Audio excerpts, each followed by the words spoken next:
Welcome back to Step by Step. We come here every Saturday to show you how to redo a furniture piece step by step. Today's episode is part 2, and I have some tricks up my sleeve. We're doing a sunflower vanity. Here's how the vanity started out at the thrift shop and in my store. And then here was the plan: sunflowers and sun-kissed and Hampton olive. Since the piece was old, I was concerned about bleed through, so I used the Boss and did 2 coats and did a light sanding in between. Now comes the color. I'm using Sun-Kissed. This is Dixie Belle's Silk Mineral Paint. It's an all-in-one paint. Now, even though this paint has the primer in it, I only used the Boss because Boss is a stain-blocking primer, and again, with vintage furniture, many times the concern is bleed through. So when you use a light color like this, it's possible that some of the tannins in the wood can pull through the color, especially when it's sealed and this paint has a sealer in it. So no worries, it's smooth as silk already because of the light sanding, but just doing a coat on the mirror and all over the piece. Now, I have to admit, I was a little bit excited to get on with the transfers and other embellishments that I had planned for this piece. So, at first, I only gave it 1 coat. So, if you think I'm going out of order, that's okay. It all worked out. You know, you're the boss when you're painting, and you can do what you want. And as I always say, there's no accidents. So, on to the drawers, I continue the painting. I just love this color. It's so fresh and buttery, like sunshine. I love a nice yellow, and especially a pretty pale yellow. I wasn't really sold on this color at first until I saw it used, and then I fell in love. So now I'm taking regular copy paper, and I laid it over the drawer front, and I'm just using my fingernail to kind of trace along those lines that are in the drawer. Because this is what I'm doing, this is where I'm doing my transfer. So I'm just making a template. I just decided this would be a lot easier than trying to apply a transfer and then keep the transfer from the places that I didn't want it. Because when you peel back that backing and you lift it up, that's the actual part that sticks to the furniture piece is very fragile, and it also has a lot of glue in it, so it'll really stick. So I just decided this might be an easy method, and I'm glad I did it. I'll be doing this for future projects too. So I did the same thing on the small drawer with that little eyeball shape. So I'm just cutting my template out, and I'm going to use it as a pattern and use a Sharpie marker to trace it on where I want my pattern. This also made it a lot easier for planning as far as where the flowers go, and you'll see what I mean.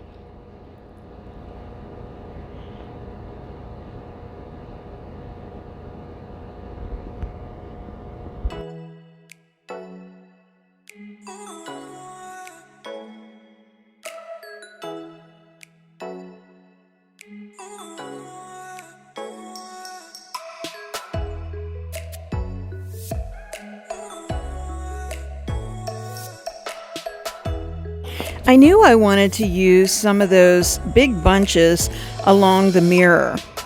So I'm just going to cut those off and set those aside, and then you'll see how we arrange those flowers a little bit later.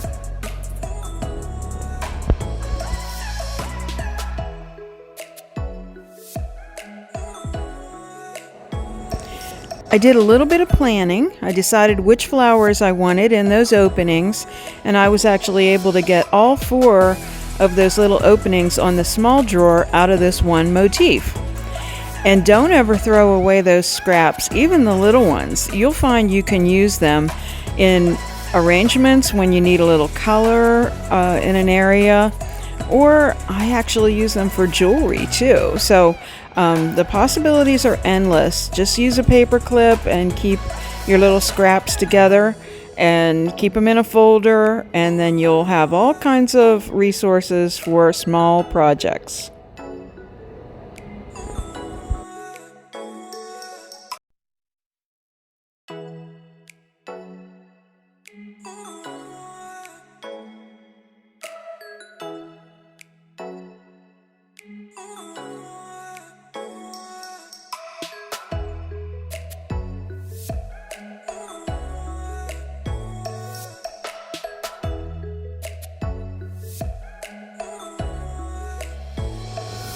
That was pretty easy. So I'm just cutting the motif out to make it a little bit easier for me to cut the smaller ones, setting it aside and moving on to my bigger pieces. So I had already been checking these out and I kind of knew which ones I wanted to go where.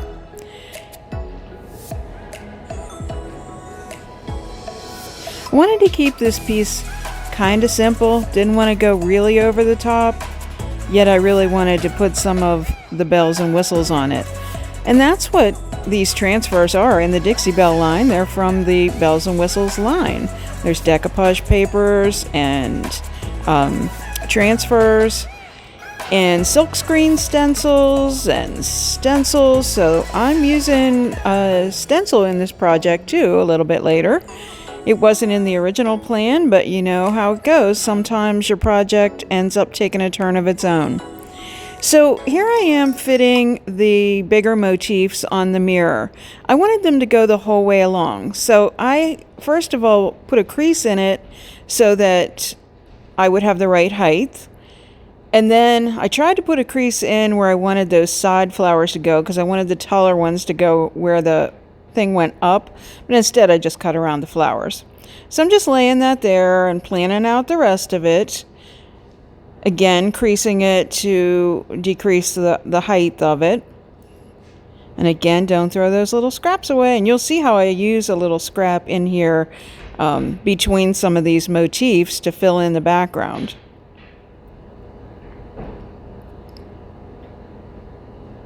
So there's one of my scraps. And another one.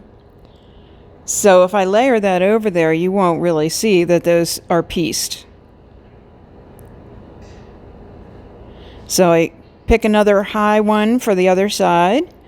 And then I'm kind of out of the ones that were in those two long motifs. So I look at the rest of the transfers to find similar sunflowers in scale to the ones in this area. Some of the flowers are bigger, so obviously we don't want to use something that's really out of scale. It's just keeping them all the same size, and I can crease it again just like that.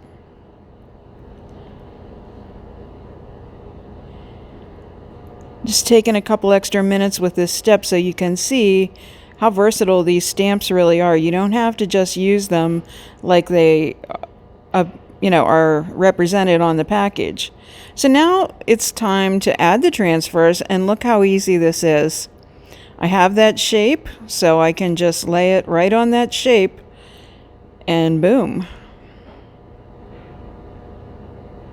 So easy. One thing I want to caution you, make sure your flowers are in the right direction. I have this drawer with the open side facing me. Most of the flowers are sideways, but the last one I do goes up. So thankfully I realize it and flip it, because you don't want an upside down flower on your drawer.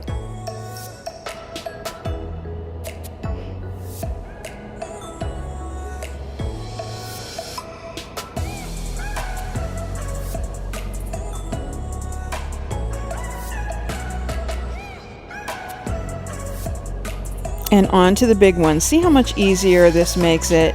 Because once you have the backing off that sheet, you can easily see where to position it, and it's just exactly the shape. It's like putting a puzzle piece in.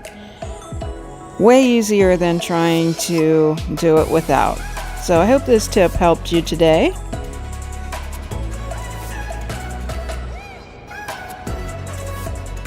This is instant gratification, let me tell you. It makes your project looks so high-end, but it's so easy, so shh, don't tell anyone. Okay, so now I'm going to show you how I kind of exploded the design by removing everything but keeping it where I wanted it. And then I'm starting with those pieces that I want to be in the background. So I'm doing that little bit of stems at the bottom and then adding that other flower on that.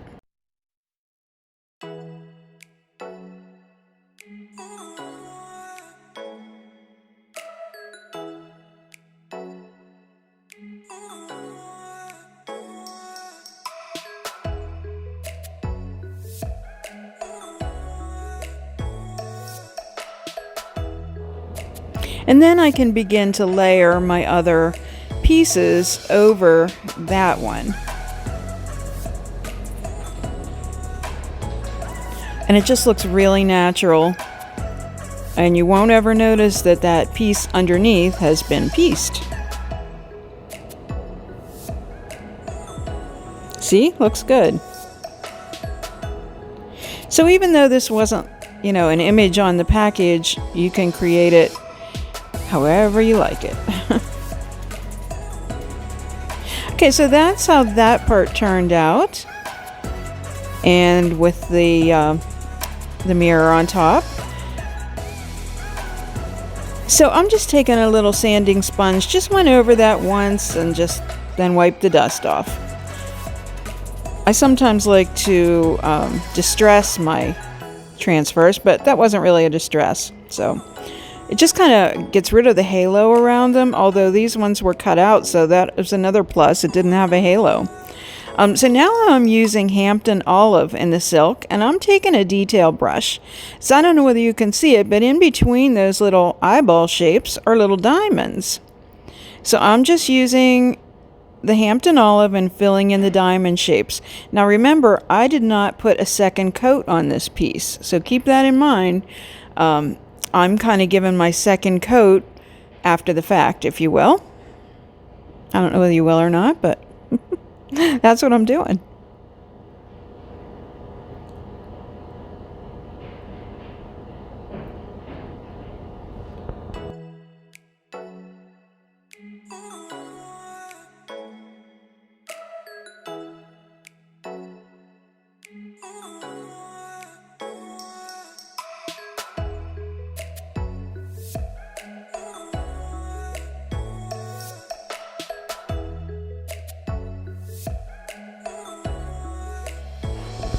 And I do the same thing. I use a slightly bigger brush, and I'm going in on those sections that are on the arch, around the arch of the middle piece, in the corners.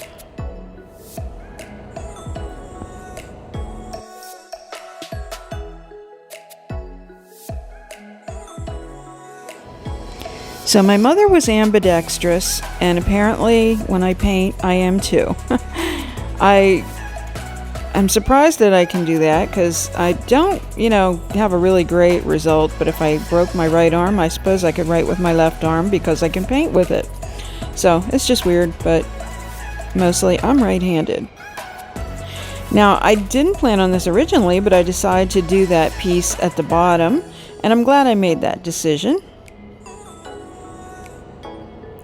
Now this didn't give a full coverage on the first coat, so I will go back in with a second coat on that, as well as I'm now doing a second coat of the Sunkissed. So again, I'm using an artist's brush, and you may think that this is a kind of a backwards way of doing it, and maybe it is. I was just anxious to get to the transfer part, but the other part is, if you notice, I'm kind of painting over the clear parts of the transfer a little bit. So I kind of like it because it really gives it sort of a custom hand-painted look, I think. So I'm now going in and giving a second coat on the mirror, and I'm using Dixie Belle's French tip brush, which is great for detail.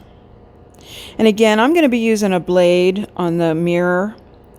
Now this part I love. I am taking Gemstone Mousse from Dixie Belle in the golden gem color, and a teeny tiny but firm brush, and I'm just going in that little ditch that's around those areas, and I'm using that golden gem mousse to highlight. I love the result of this step. It's a tiny line, but you know what? In my estimation, it came out looking like a vintage postcard, and I just love that. So I'm all about vintage stuff, so love vintage decor. So I just found this to be a really, really cool step. Don't go yet, I still have 2 more tricks up my sleeve. But while you're watching, if you found any of this helpful or enjoyed watching it, I hope you'll consider subscribing and certainly hit the notifications bell so that you'll know when there's an episode, especially when we do 2-part series. This Thursday will be the second part of the porch makeover. Okay, so now I'm doing the same thing on the little drawer. And of course I sped things up, but can you just see what a big difference that makes? It just looks awesome.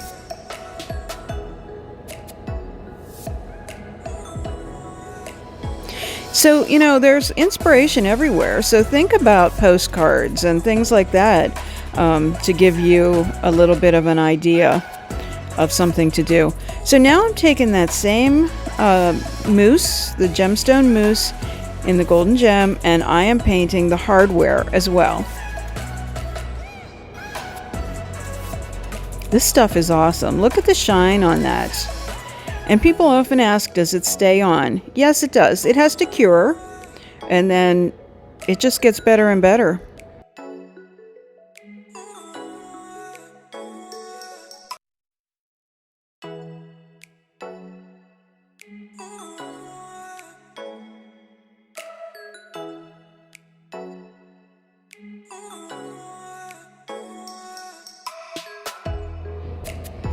I'm still using the gemstone mousse, and I'm filling in these lines along the side. A little bit bigger brush. This isn't quite as easy because it's not laying flat. So I have to take my time with it, and I did end up touching up just a little bit too, and you can always come back and do that.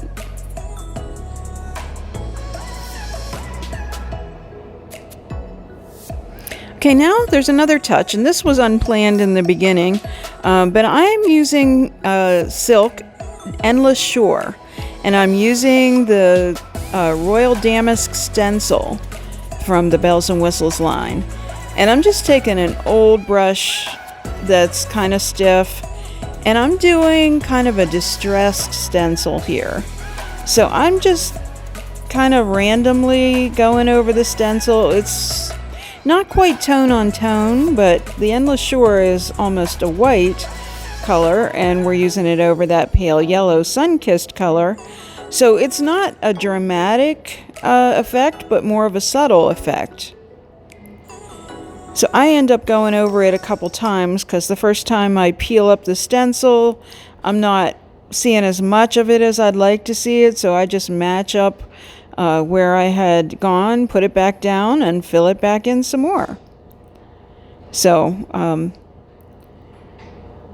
I was happy with the final result. Like I said, it's kind of a distressed look.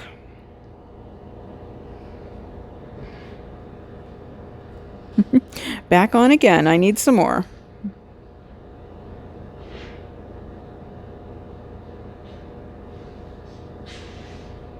When you're doing distressed, you don't have to be perfect.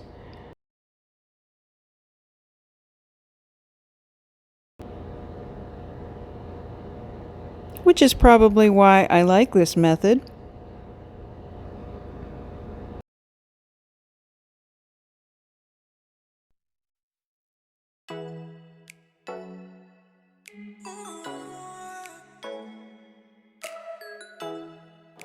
Okay, now I'm in the laboratory doing some mixology here. I'm taking clear wax from Dixie Belle and I'm putting it in a cup, and I am taking some of that Hampton olive color and making some green wax. So this is kind of experimental. And I will tell you that the experiment worked. The first time I mixed it up, I had only used about a little generous teaspoon of the product, the wax, and I never ended up adding more paint, but I had a good glob of paint in there, but I did end up adding more wax, and it was really kind of soupy first, and I needed it to be more waxy, so I added more wax. It was softer than normal wax, which I suppose stands to reason. But honestly, the color and the wax, I hate to say it, but it reminded me of baby poop. But I kept going with it. I had this in my mind. I really wanted to do it because the other option was using brown wax. And that would have looked nice because of the centers of the sunflowers.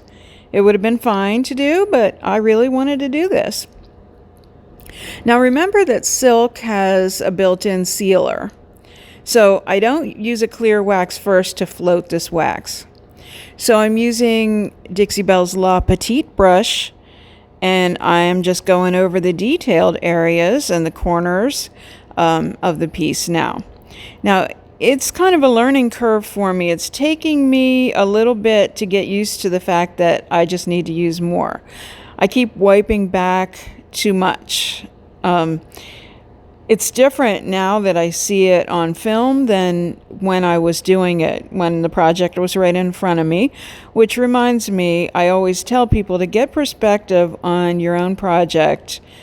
Take a picture of it, take a break, then look at the picture. Usually you can see exactly what needs corrected. But I continue to add more wax.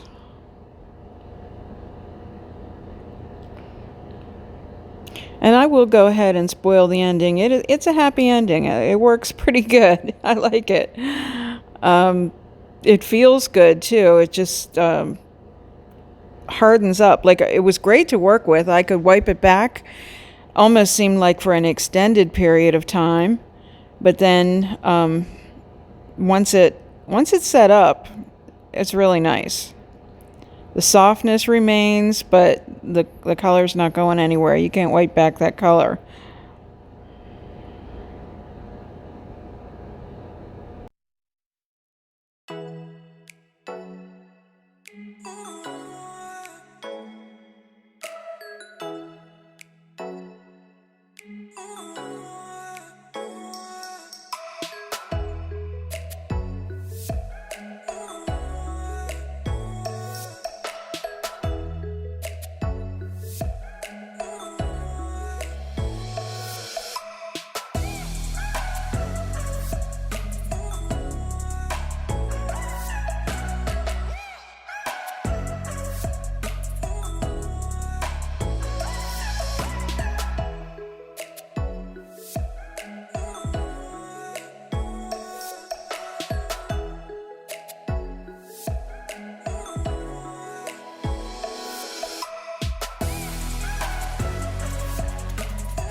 So I continue the process on the mirror.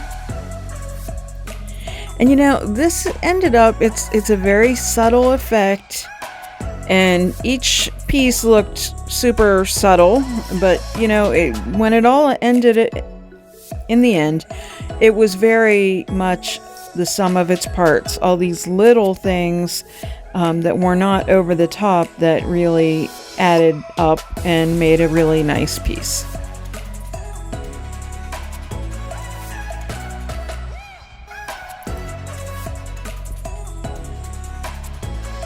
So again, I was kind of shy around these pieces because I didn't want it to overwhelm. But here's a place where I was able to really do a lot, and it really helped. So the top of the piece and also on the legs, I was able to really add more wax and just kind of let it in those cracks and it just in those recesses of the detail, and it really looked nice. Originally, my thought process behind this was that it would look like moss. I have done that in the past, except I used Bayou moss in the Voodoo gel stain.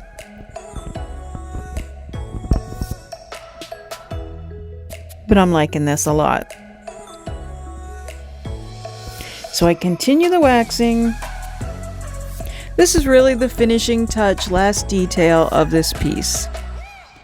So get ready for the big reveal. It's coming up.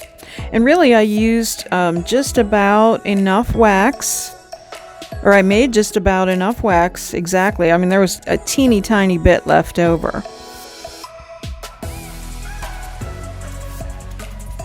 So again, I liked the way it looked in the front. It just stayed in those nice places. And on the legs, I did a little bit heavier on the legs. And then I also do this area on the side where I did the stenciling. Of course, I do the whole thing around the edges like I normally would. And it just adds such depth to it.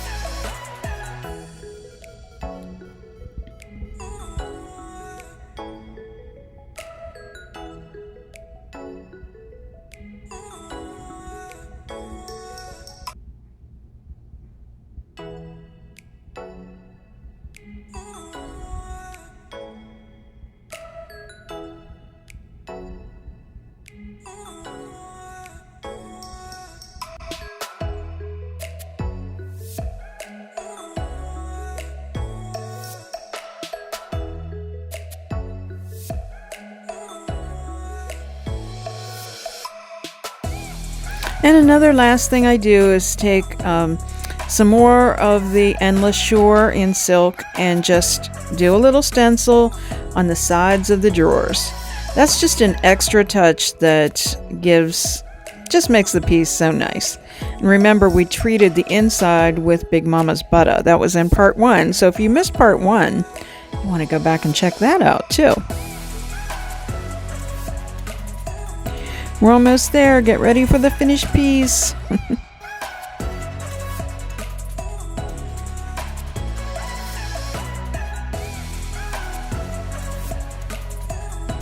Let me know in the comments if you like this and if this is something that you would try, like either mixing the waxes, or if you like the tip about the template for your transfers. I love that. I think it looks cool. And then I have to put the hardware back on. And remember, it has those little spiky things on there. So I start screwing it in. And then I realize I have to kind of pound it in. So I don't want to mess up my hardware. So I'm pretty gentle with this. But I just want to get those little spikes into the wood. And then I can tighten it up the rest of the way. This is one of those times when you need a stubby little screwdriver because it's an awkward angle in there. All right, so here she is, the finished piece. This is our sunflower vanity, and I think she turned out really, really nice. I love the details, so enjoy.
I want to thank you so very much for watching today, and I hope you come back and see us again. If you like this video, please give us a thumbs up and share it. That would be awesome.